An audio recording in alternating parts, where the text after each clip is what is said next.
Star Citizen of 317.2 is probably entering its final week in the PTU and should see its access open to new waves very soon. In this video, we'll therefore talk about its best features and what they mean for the future of the project.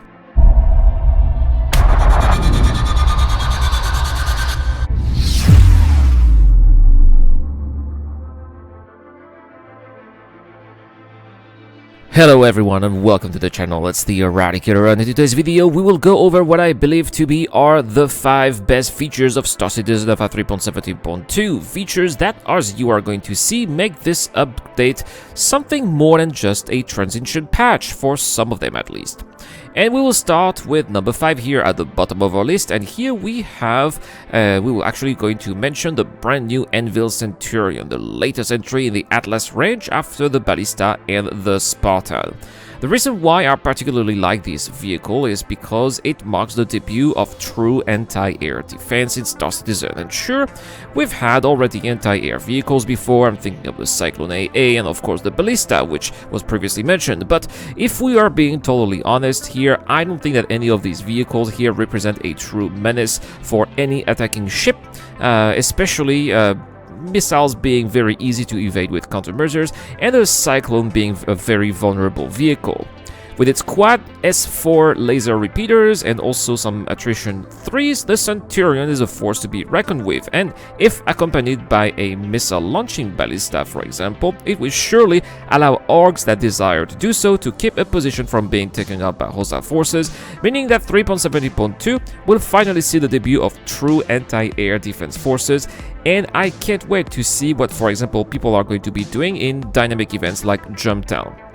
Next, I think that we have to talk about some of the small and medium hangars for rest stops and orbital stations. They may not seem like much, but they will provide players with some much appreciated quality of life improvements, mainly because smaller ships should now be safer from the scourge of pad rammings, especially, it's very annoying if you are bringing in a prospector full of valuables, or if any sort of mission critical objects is in your ship and needs to be delivered. Also, I'm going to talk about something that no one ever mentions here, but in a future or appearance, the way we are going to look is going to be very important, and also not everyone enjoys changing outfits very often in the game. It's rather time consuming and also clunky at this stage. And being able to depart from a location that has a breathable atmosphere, and then being able to land in a hangar that itself also has a breathable atmosphere is, in my eyes, going to be a big plus for anyone out there who enjoys to fly casually. Next, at number 3, we will talk about the Siege of Orison. And yes, I know I still haven't had a chance to try it due to my time zone and my July work schedule, which is pretty crazy, and it makes it impossible for me to do so, but I have been able to watch a lot of videos, and I think that I can already establish a judgment at this stage. I think that dynamic events like the Siege of Orison are going to make theaters of war irrelevant on the long term.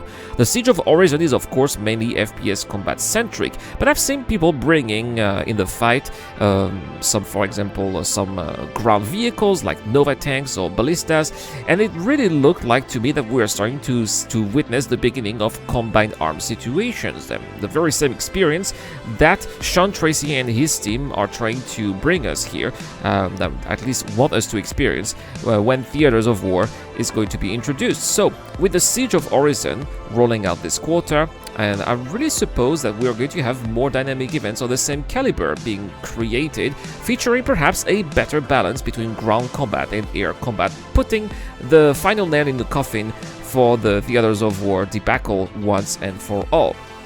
Next, let's talk about new locations here, and if there's one thing that we can take from the new location features in Star Citizen of 3.17.2, it's that the team in Montreal, in charge of creating new locations for the game, works well and especially fast, something that we are not necessarily used to when it comes to Star Citizen development. And don't get me wrong here, this is not a cheap shot I'm delivering here. I prefer slow and well done over fast and rushed, of course, but fast and well executed is actually better, and it really seems like there's a consensus here within the community about the fact that the team at Montreal is really doing a great job. Everybody seems to be praising them, and I really believe that it is very promising for what it is to come in the future, which is going to bring more derelicts like the 600i and the Star Runners, also more derelict outposts, more derelict stations in space as well, and also a complete rework of Lorville, the current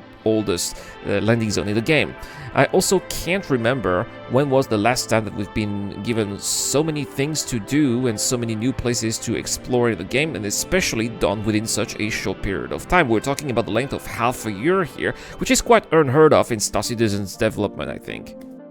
Finally, how could we not mention at all the improvements brought to AI in Star Citizen Alpha 3.17.2? And sure, we're still not getting NPC taxi missions, which were originally scheduled 3 months ago, but we are getting instead a major addition in the form of AI planetary navigation mesh, which enables NPCs to walk on planet surfaces, something that they couldn't do until now, restricting their usage to underground facilities and space environments like stations or derelict ships, like the Starfarers found in the Genothreat dynamic event.